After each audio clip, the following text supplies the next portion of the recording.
அவனையுமே எல்லாரும் நல்ல பையன் தான் சொல்றாங்க. என்ன ஒண்ணு, ரொம்ப திமிர் பிடிச்சவனா இருக்கான். ஆனா அவன் கெட்டவன்லாம் இல்ல. சிபி சார், நல்லவன் திமிரா இருக்கிறது தப்பு இல்லையே. தப்பு இல்லதான், ஆனா உள்ளுக்குள்ள ஏதோ ஒரு இன்ஸ்டிங் உறுத்திக்கிட்டே இருக்கு தமிழ். அதனாலேயே எனக்கு அவனை சுத்தமா பிடிக்கல. அதுக்கு என்ன பண்றது, அதான் எல்லாரும் பேசி முடிவு பண்ணிட்டாங்களே. வர்ஷினி அவன் மேல உயிரே வச்சிருக்கா, ஓடி போற அளவுக்கு வந்துட்டா. அதத்தான் சிபி சார் நானும் சொல்றேன்.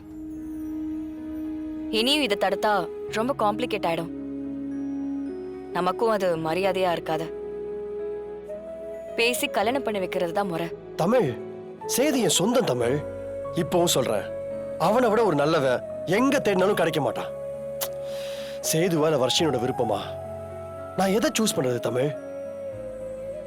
என்ன முடிவு எடுக்கிறதுனே தெரியல. ரொம்ப குழப்பமா இருக்கு தமிழ். அத்தான்,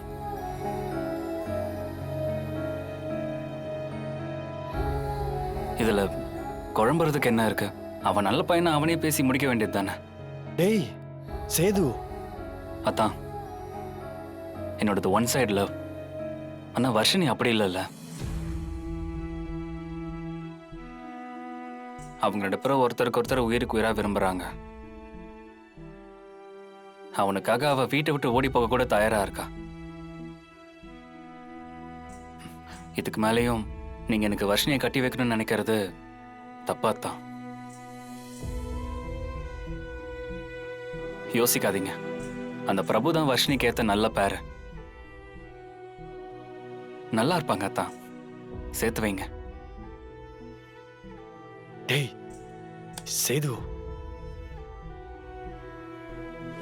நீயே சொல்லு, இப்படி ஒரு பொண்ணு, அதுவும் ஜன்னாமாவோட பேத்தி, வாலண்டியரா போய் ஒரு பையன் கிட்ட லவ் சொன்னா அவன் வேண்டான்னு சொல்வானா?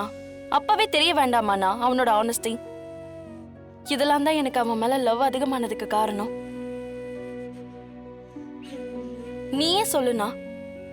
வர்ஷினி, உனக்காக நான் இந்த கல்யாணத்துக்கு சம்மதிக்கிறேன். வர்ஷினி, நீ ஒன்னே ஒன்னு புரிஞ்சுக்கோ, நான் ஒன்னும் காதலுக்கு எதிரிலாம் இல்ல. இன்ஃபேக்ட் அரேஞ்ச் மேரேஜை விட லவ் மேரேஜ் தான் பெட்டர்னு நினைக்கிறவன் நான். அதுக்கு நான் சப்போர்ட் தான் பண்ணுவேன். ஆனா அவன் சரியான ஆளா இருக்கணும், அதான் முக்கியம். அவன்கிட்ட போய் சொல்லு நான் சம்மதிச்சிட்டேன்னு. ஆனா ஒருவேளை அவன் ஃபியூச்சர்ல உன்னை ஹர்ட் பண்ணான்னு பை, நான் அவனை கொல்றதுக்கு கூட தயங்க மாட்டேன். இதையும் அவன்கிட்ட போய் சொல்லு. எனக்கு என் தங்கச்சி சந்தோஷமா வாழணும், அதான் எனக்கு முக்கியம். தேங்க்ஸ் அண்ணா. தேங்க்ஸ் தமிழ்.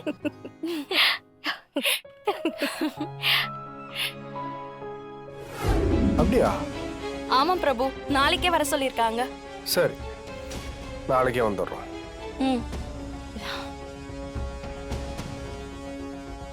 என்னாச்சுடா, என்ன சொல்றா? ஜனகாம்பாள் நம்ம வச்ச ட்ராப்ல விழுந்துட்டாங்க. நாளைக்கே பொண்ணு கேட்டு வர சொல்லியிருக்காங்க. பாவம் ஜனகாம்பாள், அவங்க இத்தனை வருஷமா கஷ்டப்பட்டு கட்டி வச்சிருக்காங்க கோட்டையோட ஒரு முக்கியமான செங்கலை நான் உருவி என் கையில் வச்சிருக்கேன். அதை மொத்தமாக எடுத்துட்டேன்னு வச்சுக்கோங்க, அந்த கோட்டையே தர மட்டமாயிடும். டேய் பிரபு, உடனே ஜெயிச்சிட்டத துள்ளாத. இன்னும் கல்யாணம் வரைக்கும் டைம் இருக்கு. அதுக்கு இடையில என்ன வேணும்னாலும் நடக்கலாம். ரொம்ப கவனமா இருக்கணும்டா. மா, என்ன மாதிரி ஒரு நல்லவனை பார்க்கவே முடியாதுன்னு அந்த குடும்பம் நினைக்குது. குடும்பம் நினைக்கிறது கூட விஷயம் இல்லை.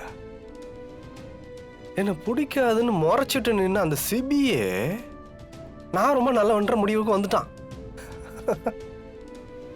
இதுக்கப்புறம் என்னம்மா,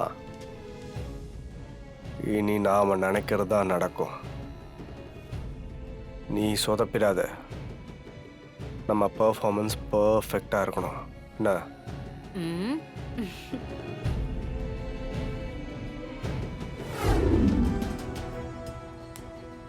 அப்பா சொல்லுப்பா. முட்டாளாடா நீ? ஒரு பொண்ணை விரும்பினா மட்டும் பத்தாதுடா, அவளை அடையணும்னா சண்டை போடணும், பிடிவாதம் பிடிக்கணும். அதை விட்டுட்டு நீ பாட்டுக்கு விட்டு கொடுக்குறேன்னு சொல்ற.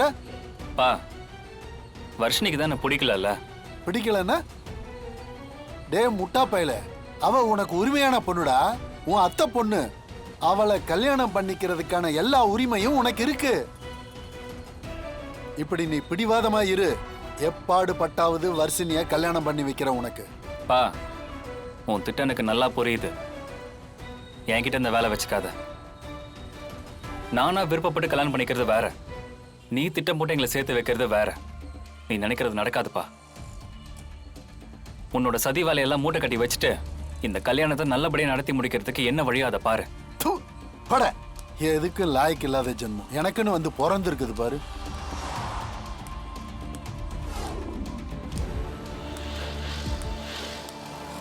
ச்சே, நமக்கு பிறந்தது இப்படி கூறு கெட்டதா இருக்க. ஒரு நல்ல வாய்ப்பு, அதை பயன்படுத்திக்க தெரியல. சோ, எந்த ரூட்ல போனாலும் நாம நினைச்சது நடக்கவே மாட்டேங்குது. வெண்பாவை சிபிக்கு கட்டி கொடுத்து சொத்தை ஆளலாம்னு பார்த்தோம், அதுக்கும் வழி இல்லாம போச்சு. இப்ப வர்ஷினியா வீட்டு மருமகளை ஆக்கிக்கலான்னு பார்த்தா அதுக்கும் முட்டுக்கட்டையை போட்டானுங்களே. நம்ம பையனே அவளை வேணான்னு சொன்னாலும் எப்படியாவது வர்ஷினி அவனுக்கு கட்டி வச்சாகணும்.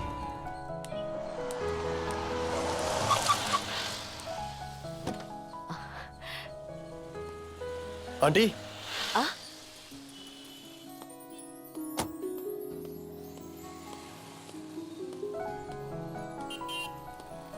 ஆண்டி எங்க போயிட்டு வர்றீங்க? வீட்டுக்கு காய்கறி வாங்கிட்டு வரேன்ப்பா. சரி ஆண்டி, கார்ல ஏறுங்க. பரவாயில்ல, எங்க பக்கத்துல தானே, நானே நடந்து போய்க்கிறேன். ஆண்டி நான் அந்த பக்கம் தான் போறேன். போற வழியில உங்களை இறக்கி விட்டு போறேன், வாங்க.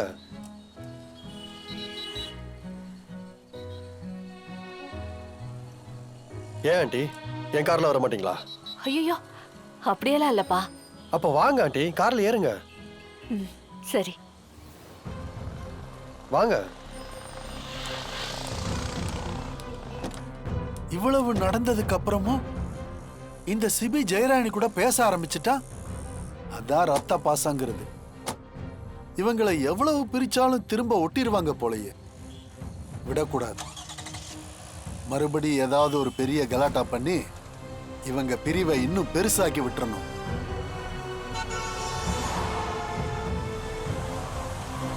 அந்த செல்வரத்னத்தையும் இதே ஏரியாவில் தான் பார்த்தேன். இப்போ இவளையும் இதே ஏரியாவில் தான் பார்க்குறேன். இவ புருஷன் இல்லைன்னு சொல்லிக்கிட்டு இருக்கா. ஆஹா, இவங்களுக்குள்ள ஏதோ ஒரு குழப்பம் நடந்துகிட்டு இருக்கு. ஒருவேளை இவளே இவ புருஷனை மறைச்சு வச்சிருக்காளா, இல்ல அவன் தொலைஞ்சு போயிருக்கானா? அத முதல்ல கண்டுபிடிக்கணும்.